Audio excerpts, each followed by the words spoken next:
Hello, Dr. Quartermain. I'm here to pick up Alex. Yes, I know. I believe she's ready. Look, I think I should let you know. The Baldwins are here. Oh, I see. Is that you? Yes. Are you ready to go? Oh, no, not yet. I want you to come in and say hello to Lee and Gail. Actually, we really don't have time for that. Oh, nonsense. We have the entire evening. Besides, I have a purpose for it, dear. I could have guessed that. Well, good evening, Luke. Good evening, sir. Good evening, Mrs. Baldwin, Mr. Baldwin. Good evening. Hello, Luke. Let me fix you a drink. I'm sure you could use one. It is cold out tonight. Yes, it is. Thank you, but no, we really should be going. Oh, not at the moment, Luke. Yes, I'm afraid so. You see, I left Laura and Robert outside in the car. Oh, well, I'm sure they'll find some way to occupy themselves, don't you think? But it is cold out there, and I have a couple of people waiting in the car. Oh, I'm sure Scorpio will think to turn the heater on now. Well, here's to Port Charles Week, starting tomorrow. Ah, yes. Yes, to our city's 200th birthday. I just hope it isn't going to be too cold for the nurses when they're marching in that parade. Oh, well, they'll all be wearing their capes. My Lord, that's got to be a tremendous job to get them all ready. Well, I understand that Dan Logan is going over to Diana's tonight to pick them up. I bet this is terribly interesting to all the men, isn't it? Oh, yes, fascinating. However, it is a big event, wouldn't you say, Lee? Well, our bicentennial, yes, indeed. 200 years isn't very long by European standards, but it sure is here. I'd like to make another toast. Luke, this is why I wanted you to stay. To Lee taking on ELQ International as a client. Hear, hear. Alex. Edward and I have been trying to talk Lee into handling our business affairs, but we haven't been able to make too much headway. He, still has a few reservations. I see. Would one of those reservations be that I'm also an employee at ELQ International, Mr. Baldwin? Well, I have a very heavy client load already, Luke. And, of course, Laura works there as well. I know that. Well, I can't speak for Laura, but I think that the past should never determine one's present business life. Exactly. And if you do decide to take on the firm, I wish you nothing but the best. Thank you, Luke. I don't know if you're aware of it, but the business that I do for Mr. Quartermain keeps me out of the office most of the time, so the possibilities of our crossing paths are very slim. Well, Lee knows how much I want to have him with us. Oh, and I am determined to have him with us. Yes, Alex is a woman who never takes no for an answer. And Edward is a man that never takes no for an answer. Darling, I think you are going to have to give them an answer tonight. Edward, you're making it very hard to say no like this. Lee, you'll join us? All right. Great. Now that's all settled.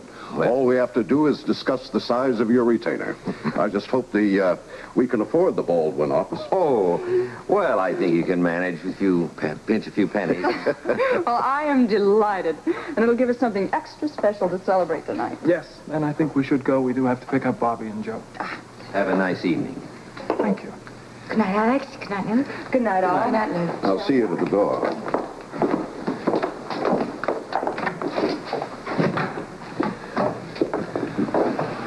Thank you. Luke, you handled Lee perfectly. Yes, thank you very much, Luke. Yes, sir. Good night. No, because I'm getting tired of waiting for Miss Quartermain to decide it's time to pick us up. Well, at least she's hitting on somebody else besides Laura Baldwin.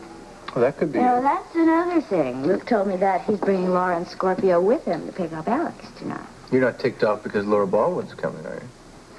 No, thanks to your fair warning. Let's go by ourselves. Oh, I forgot to tell you. Luke brought back our minks. There, you see? And here you thought all along that Luke was getting into something heavy. So did you. You were as worried as we were.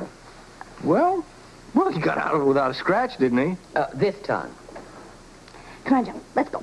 Honey, will you just relax? Now sit down and have a glass of wine. I already had 2 glasses of wine. Well, have 3. Come on, the evening's still young. Getting antsy, waiting for people. Poor baby. Come on, my beautiful, gorgeous, tempestuous friend. You know as well as I do what this evening is all about. What is this evening all about? You didn't tell Aunt Ruby. No. No, I'm sorry, Ruby. I didn't want to worry you. Well, now I am worried. And we're doing a little something for Luke. And what is this little something? Okay, Joe. Fill her in. Well, I'll tell you all I know, and it's not much. All we're doing is keeping an eye on Robert Scorpio while Luke does a little mission down on the waterfront. What kind of mission? don't know. It just has something to do with him down on the waterfront. Oh, terrific. Another night of insomnia. No, come on, relax. Luke is a big boy. He can take care of himself. But be cool if Scorpio comes here with him. That's about as clear as mud. Come on, let's make a toast. Okay, what do you want to toast? To the dance contest. At the disco? Yeah. Oh, Luke will win that, hands down. Oh, I'm sorry about that. No, it's too late. I'm wounded to the quick, whatever that is. Actually, Luke is not going to win. He already told me it's fixed. Fixed? Yeah, so that we can keep our eye on Scorpio. Uh-huh, well, that's about as clear as mud. Welcome to Spencer's friend. Hello, finally. Oh, yeah, well, I'm sorry we're late. We got hung up at Quartermain's. Alex had company. How nice. Oh, Miss Spencer is tired of waiting.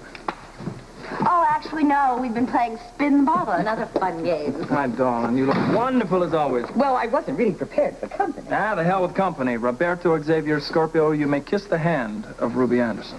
This is indeed a pleasure. For that, you get a glass of wine. Wonderful. No wine. I have dance fever. Oh, I got to talk to you about your dance fever. Joe Kelly, you know Robert Scorpio, don't you? Oh, Bleakley, yeah. Pleased to meet you, Joe. Where's Laura? You mean the most desirable woman in the world? Well, she's downstairs. Joe, will How? you pour our friend a glass of wine? I've got Waiting for me. Here you are, Mr. Scorpio. I'm in trouble. Thank you. Did you hear the way this guy's talking about her? He's got his big little eyes on her all night long. Relax, okay? It was your idea for them to dance together. I know, but I made a terrible mistake, okay? A bad mistake. I should have never done it. Laura's not capable of handling this creep. Laura. Oh, it's Laura. Listen, I want you to do something for me. I want you to be Scorpio's partner tonight. No way. I have a date with Joe. No, Joe can dance with Laura. Oh, it's Laura, isn't it? Listen, please, Bobby. Luke, he's going to get suspicious if he doesn't dance with his own date. Now, listen to me. I'll just take Joe aside on the way to the car. I'll tell him what's happening. Joe and I'll handle it. And what about I'll Laura? handle Laura. Yeah, I'm sure. Don't worry about that, all right? You don't understand what's going on here. This guy is driving me crazy. Do you know that he insisted on staying in the car with Laura when I went in to pick up Alex? I mean, I'm sure the guy's trying to put the make on her. Bobby, don't let me down, please. I need you to do this. I never let you down, do I? No, you don't. Don't start tonight. Okay? Don't. All right? You know, Ruby, if I didn't have my lady waiting for me downstairs, Your lady? Well, your lady? Ah. if I wasn't looking forward to spending the rest of the night in the arms of that desirable young person, I would most certainly ask you to be my date for this evening. Oh, Ruby, isn't he all heart? No, darling, charm is the word you want. Yeah, well, before it gets too deep, why don't we go to the disco before the contest starts? Good idea. Not a neighbor.